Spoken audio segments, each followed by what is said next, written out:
Mesdames, Messieurs, peuple congolais, être citoyen, c'est être informé. Et pourquoi? Parce que l'ignorance est la pire des souffrances. Le savoir et la connaissance libèrent. Mesdames, Messieurs, peuple congolais, pour info, Paul-Marie Pouelé est dans un état comateux. En effet, Paul-Marie Pouelé a été admis ce matin à l'hôpital de Makelekele dans le premier arrondissement de Brazzaville.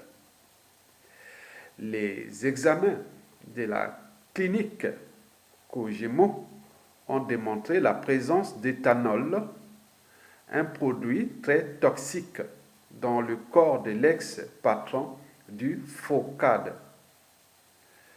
Les analyses biologiques ont révélé la présence du même produit qui avait conduit son aîné, le colonel Bakala, à la mort.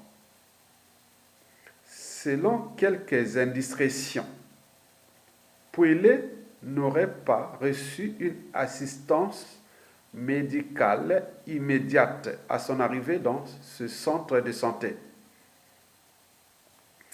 Le malade semble avoir été abandonné à lui-même et il est à craindre que son état se dégrade jusqu'à l'irréparable.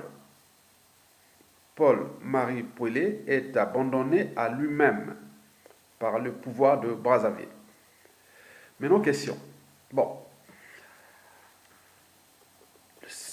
le problème de sa santé, s'agit-il d'une maladie naturelle ou du Covid-19 et pire encore, d'un empoisonnement?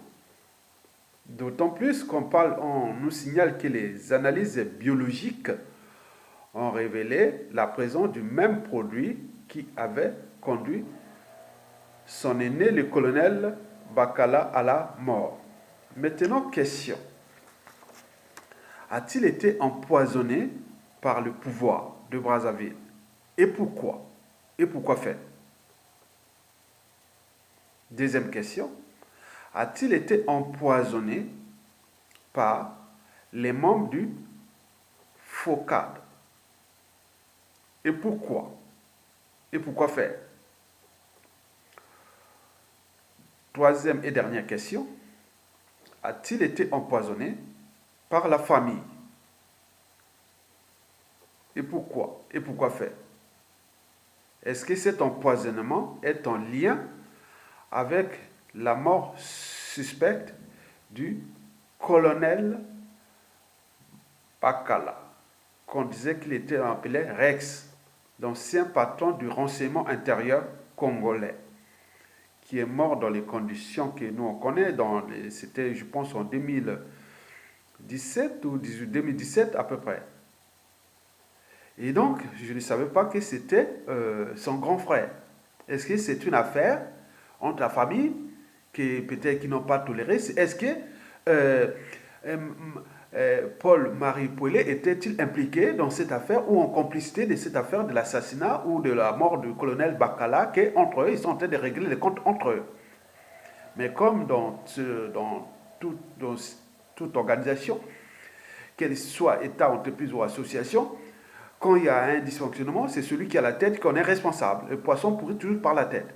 Donc il y a une chaîne de responsabilité qui peut partir du pouvoir. Parce que là-bas, c'est comme une épidémie d'empoisonnement. Et donc, ce sont tous ces questionnements que les dignes fils du Congo, ceux qui ont l'esprit du savoir, qu'il soit de la biologie, puisque là on enquête de la biologie, la médecine, la biomédecine, et aussi la politique. Les réseaux disent qu'est-ce qui arrive, parce que souvent quand ça commence comme ça peut être une chaîne d'empoisonnement. Est-ce qu'il a été empoisonné par les réseaux du pouvoir? Est-ce qu'il a été empoisonné par les réseaux politiques? Donc, s'il avait déjà quitté la vraie résistance, il avait rejoint le mangeoire du pouvoir. Et que, bon, ben, est-ce que c'est au niveau de la famille? Elle est-elle en train de régler des comptes par rapport à ce qui s'est passé? Sous ordre de qui? Sur quoi on a décidé de faire ça? Est-ce que si on sort de là, peut-être qu'il a le Covid-19, peut-être que c'est une maladie naturelle. Donc tous les questionnements, vous devez nourrir le débat autour de cette affaire-là. Parce que Paul-Marie Pouillet, oui, fut l'un des grands résistants intérieurs, à l'échelle intérieure, contre la dictature de Sassou Nguesso. Mais après le hold-up électoral de 2016, il s'était transformé en devenu faux opposant, faux résistant. Il avait rejoint le mangeoire. Et aujourd'hui, dans cet état grave, même qu'est-ce que faire le pouvoir dans un système de santé qui, à l'échelle nationale, la médecine est parmi les derniers, les dernières d'Afrique. Qu'est-ce qu'on peut faire là? Il n'y a que les analyses médicales ou biologiques, mais encore, s'ils ont encore des réactifs, ils ont encore plein de choses là pour doser certaines choses. Il faut que, voilà. Donc, moi, je prends tout au conditionnel. Je ne sais pas si c'est un empoisonnement ou Covid ou mort naturelle ou on ne sait pas. Mais dans tous les cas, c'est la clinique Kogemo qui, en toute déontologie, doit donner la vraie donnée biologique. Il n'y a pas à tricher. On ne triche pas en science. On ne triche pas en science la clinique Kogemo. Gardez l'esprit de la science et de la médecine. Parce qu'en science, c'est comme... On peut pas... Moi, de la première année, en sciences, je suis à Bac plus 6, en sciences, mathématiques, physique, chimie, biologie, géologie, tous ces trucs-là. Surtout la biologie, là. On ne peut pas tricher ça. Dites la vérité sur la présence de ça. Et à partir de là, il faut partir en arrière. Qu'est-ce qu'il a fait? Qui il a rencontré? Qui il a bu ça? Et autres. Donc, c'est le poison c'est la dose qui fait le poison. Mais pourquoi? À quel moment? C'était au moment de quoi? Et autres. Pourquoi il s'est retrouvé là? Bon, donc, vous pouvez imaginer qu'il y a quelque chose qui est louche là dans cette affaire-là. Que ce soit opposant, résistant et autres, nous voulons toujours garder le caractère sacré de la vie humaine, de l'autonomie de la personne, de la liberté et de la dignité, quel que soit du côté de Sassou, du pouvoir et autres. Non, mais là, comme ils sont rentrés dans une tyrannie qui est désormais presque 100% antisociale et 100% criminogène, on ne peut que voir là, parce qu'entre ces gens-là, il y a eu trop de coups bas, coups tordus, et tout ça entre eux, et entre les familles, il y a des gens qui ont dit, non mais attendez, parce que nous, en Afrique, on a tendance à rendre justice soi-même. S'il arrivait quelque chose au sein de la famille, on se peut dire, mais pourquoi il a fait ça?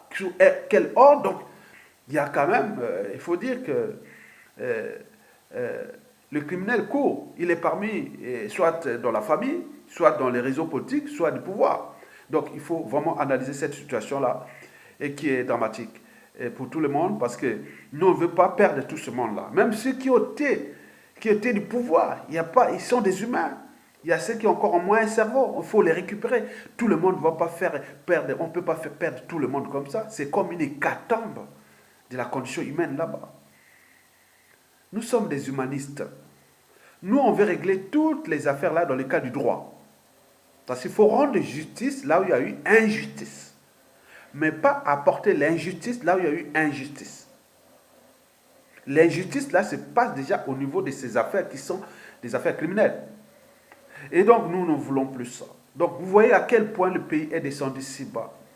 Et quand vous allez travailler pour le régime, il vous rendra toujours votre service, votre collaboration, votre servitude en monnaie de singe. Et chaque fois, nous, on a essayé un peu de vous rappeler, mais les gens là-bas n'écoutent pas, même ici au sein de la diaspora, qui depuis presque 50 ans, du lourd congolais, du lourd au niveau de la pensée brute, au niveau de la matière grise, au niveau des cadres administratifs, politiques, civils et militaires et autres, des religieux et tout, ils sont tombés comme des quilles dans un bowling avec ce régime de Sassou. Il est là. Donc ils ont atteint les niveaux, ils ont perfectionné leur niveau de criminalité et que quand ça passe, on ne voit que du feu. Et donc, préparez-vous individuellement et collectivement à mourir pour le compte de Sassou Nguesso, puisque vous êtes des serviteurs. Et lui, il est là tranquille. Il est en train de vous faire tomber comme des quilles. Vous allez servir les tyrans, et après, au moment de venu, entre eux, parce qu'il ne faut pas qu'on ait des secrets et autres, bon, après, il les tue. Et vous êtes là en train d'accompagner ça. Et pour combien de temps encore? Mesdames, Messieurs, peuple congolais. Je tenais seulement à passer ce message, et bonne journée à vous, et à bientôt.